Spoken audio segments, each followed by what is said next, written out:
IRAs versus 401ks. Welcome to Barry's Bites.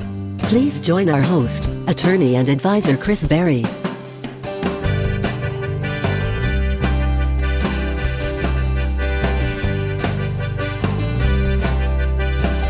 Both of these are pre-tax accounts. Well, I guess you could have, you can have Roth 401ks and you can have Roth IRAs.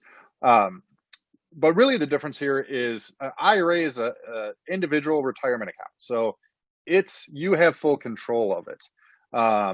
You have full access to how it's invested. You can even set up IRAs that own real estate.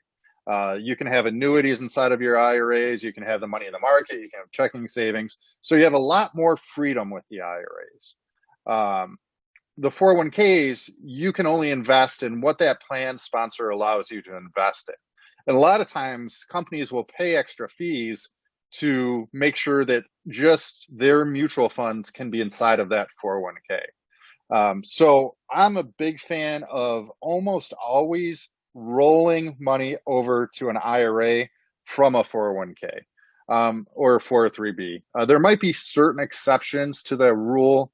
Sometimes there will be fixed accounts that offer like a 3% rate of return if you're really conservative, and you might want to keep that inside of your 401k. But just 401ks typically have more restrictions, less flexibility. I would say 9 times out of 10, we would look at rolling over to an IRA. There's certain exceptions when keeping it as a 401k makes sense.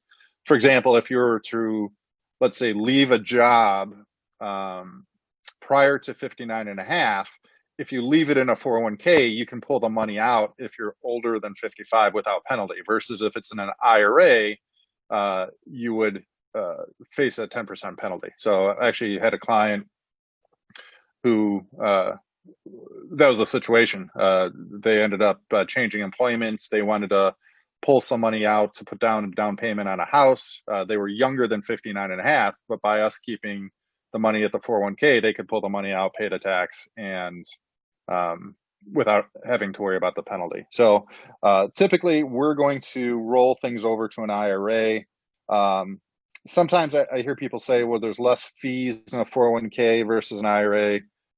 Typically, really, there's not. You're just going to see expense ratios inside of those mutual funds. So again, typically we're doing the IRAs.